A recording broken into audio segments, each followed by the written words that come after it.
All right, welcome back to our Everyday Mulemanship Challenge. Hopefully you guys have been following along and enjoying these videos. This week I'm going to work on stopping with your seat.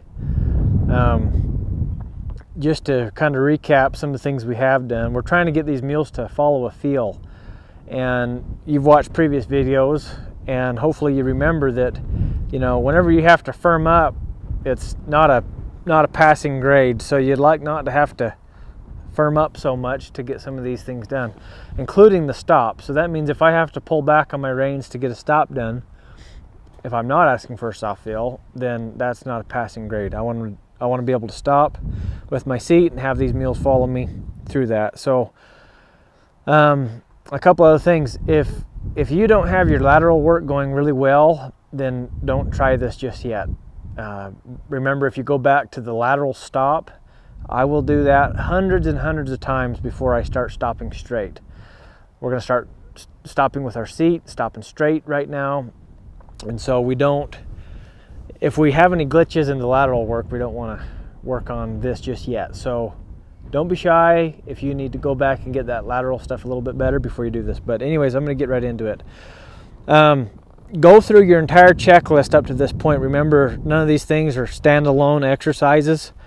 Go through all these pieces.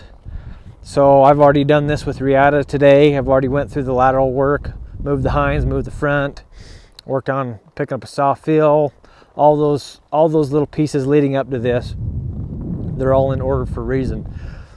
And if you have a mule or horse that's a little bit hotter, that's got a little bit more energy than others, then you might have to spend a little bit more time on that lateral work riding to get them ready to stop. Remember, everything we do is about getting the mule ready. So once they're kind of ready, what I'll do is I'll shift down and go real slow on my walk here.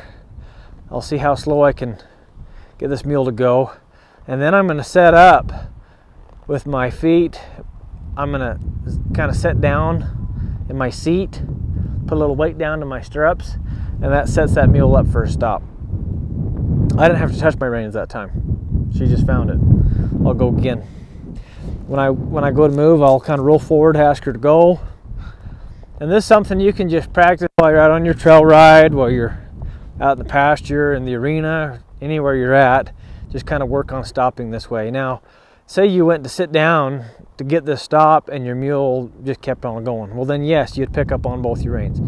Right there, I put a little weight down to my stirrups. I sat down on my pockets and I quit intentionally riding forward. Remember, when you're moving, you need to be intentional about where you're going so that your mule will read that. That way, when you stop going there, your mule will also stop going there. Remember, if you go, your mule should go. If you stop, your mule should stop. And if I'm not directing my mule, then she shouldn't go. So I'm going to sit down, weight down to my stirrups. You don't have to exaggerate real far. You don't have to get way back or anything like that. Just sit down and quit riding. And then I'm just going to leave the mule alone at this point. I won't ask her to do anything else. Just leave her alone for a moment, and then I'll go again. Okay. Now, if you got to working on this and they were just absolute failures, all these stops were just failing on you, then no big deal. Just go back to the previous steps, get them better, and then come back and try this again. It's no big deal. And I'll be thinking about where I want them to be stopped. So I'll say, okay, by the time I get that little rock, I want you to stop. I'll sit down in my seat, put weight down to my stirrups, and get it done. So that's kind of your next little piece of your checklist here, is stopping off of your seat and helping them kind of find this. It'll take you some time. It'll take you some practice. And remember, if you're having a hard time at it, go back. Just do. You got plenty of work to do on all the lateral movements that we've done so far. And the entire checklist that we've done up to this point, you have so much to do there that you have plenty of time to just get your mule ready to stop. There's no reason that they can't be ready to stop. So anyways, that's your next piece of the puzzle, stopping with your seat.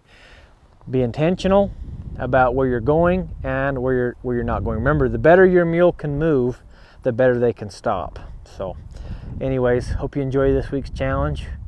Go practice stopping on your seat. Good luck.